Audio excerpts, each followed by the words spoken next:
The Daily Brad Devotions. Today's reflection with Pastor Jeff Eliscopides.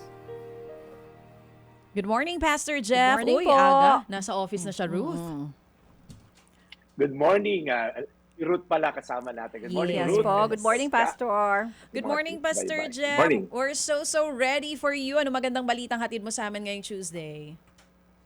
Well, at Ruth at Cha, nasa Holy Week season tayo ngayon, kaya Holy Week series tayo. So sinabi sa ikalawang Pedro 3:9, hindi nagpapabaya ang Panginoon sa pagtupad sa pangako niya, gaya ng inaakala ng ilan. Ang totoo, binibigyan lang niya ng pagkakataong magsisi ang lahat sa mga kasalanan nila dahil ayaw niyang mapahamak ang sino man. Medyo mahaba po itong verse natin ngayon pero napakaganda po kasi ng nilalaman na to. Ang sabi po rito, unang punto rito, naghihintay daw ang Diyos dahil mahal niya tayo. Sabi niya, the Lord is not slow to fulfill His promise. Sino po sa inyo rito napangakuan pero alam mo yun, napako? Si Ate Grace niyo, yung misis ko, minsan, pag naalala, Jeff, di ba sinabi mo, ganyan pinangako mo? Sasabihin ko, pinangako na, gusto mo pag pa rin. But anyway, ang Diyos po hindi delayed, hindi siya maaga, hindi siya delayed, laging sakto yung timing niya. Bawat segundo ng kanyang paghihintay, okay, para ibigay yung ating inaasam-asam na pangako niya, may perfect timing po ang Diyos. Kaya kung sa buhay niyo, parang ang tagal ng healing, bakit ang tagal ng breakthrough ko sa finances?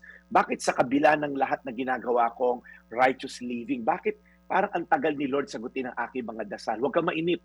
Kasi magtiwala ka sa timing ni Lord, huwag mo susukuan ang sarili mo or ang iba. Kasi kung si Lord nga marunong maghintay, tayo rin dapat tayo marunong maghintay. Pangalawa, naghihintay daw po ang Diyos dahil siya ay patient, matyaga. Sabi niya, but He is patient toward you. Ang Diyos po hindi lang naghihintay, matiisin din siya. Hindi siya nagmamadali na hatulan ka o hatulan ako. Binibigyan niya tayo ng pagkakataon o oportunidad para magbago. Sino sa inyo rito, parang sinukuan nyo na yung, alam niyo, yung mister nyo, misis nyo, yung anak nyong pasaway. Alam niyo, may mga area po ba sa buhay nyo na parang feeling mo lang, okay? Wala na akong pag-asa. Wala na akong, sobrang lugmok na ako sa kasalanan. Sobrang sama ko na. Pero the Lord po is patient. Hindi po siya nagmamadali na hatulang ka. Ibig sabihin, huwag mong abusuhin din ang pasensya ng Diyos.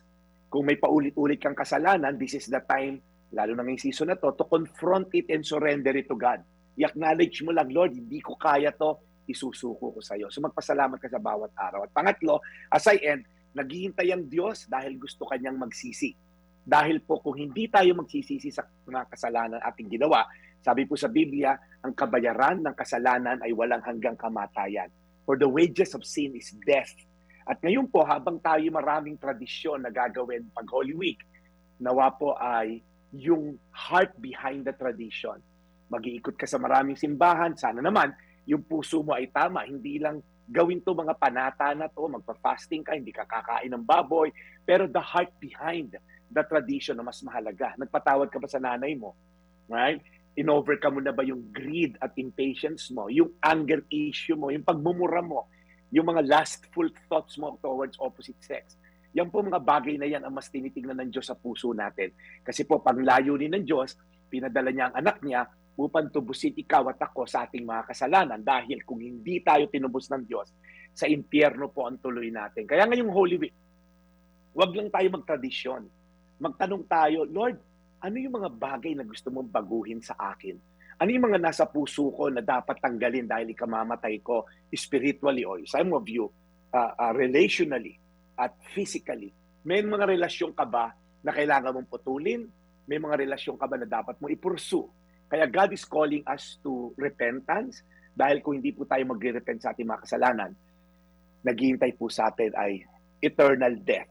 At dumating po ang anak niyang si Jesus upang tubusin tayo. At yun ang topic natin bukas. So, ikalawang Pedro 3:9, hindi nagpapabaya ang Panginoon sa pagtupad sa pangako niya, gaya ng inaakala ng ilan.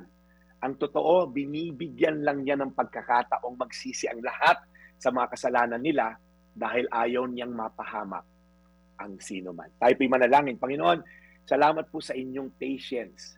Napakapasensyoso niyo po Sa kabila ng paulit-ulit namin pagkakasala, sa kabila ng hihingi kaming tawad, uulitin na naman namin.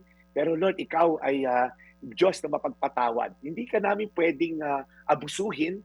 May hangganan din yan, Lord, at alam namin na ang buhay namin ay panandalian lamang. Ngunit salamat, Lord, sa iyong pasensya. Turuan mo kaming magtahakin ng landas mo ng pagbabago upang makamta namin ang eternal life na pangako. Ito aming dalangin sa pangalan ni Jesus. Amen. Amen. Yan na nga po mga kapatid, Pastor Jeff Eliscopides for the Daily Bread. Maraming salamat, Pastor, sa magandang balita mo sa amin ngayong Thank you, araw na ito. Pastor. Thank you. May ganap ka ba today, Pastor? Kaya nandiyan ka na ngayon sa church? Yeah, meron tayong recording for our Thursday and Friday devotion. So abangan nyo po yan. Merong Huwebes Santo at Biyernes Santo po akong ire-record ngayon na devotion. Dahil, alam ko, wala tayo sa Huwebes at Biyernes, tama ba? Opo. Yes, oo. Yan lang ang tanging pahinga natin, Okay. Pastor. Yes. Oo. Correct. Yan. Kaya habang wala tayong airing, panoorin nyo na lang sa Rebuild City Church po na Facebook at YouTube channels yung aking devotional video para po magnilay-nilay tayo sa Huwebes at sa Biyernes. And of course, balik na po ako sa Sabado ng live service dito po sa ating simbahan sa Rebuild City Church Facebook at YouTube channels. And of course, nasa Spotify din tayo para sa katulad ni Chacha na mga millennials. Yan. Yes. Gen Z kami. Gen Z kami, Pastor, ni Damay nyo na Tita po Ruth. ako. Oo. Sorry. Gen Z. Gen Z kaming dalawa dito. Ikaw ang millennial, Pastor. Ay, Kami Gen Z. Oo nga. Cha, nakalimutan ko, mamaya pala may special edition tayo sa Sagot Kita. Yan.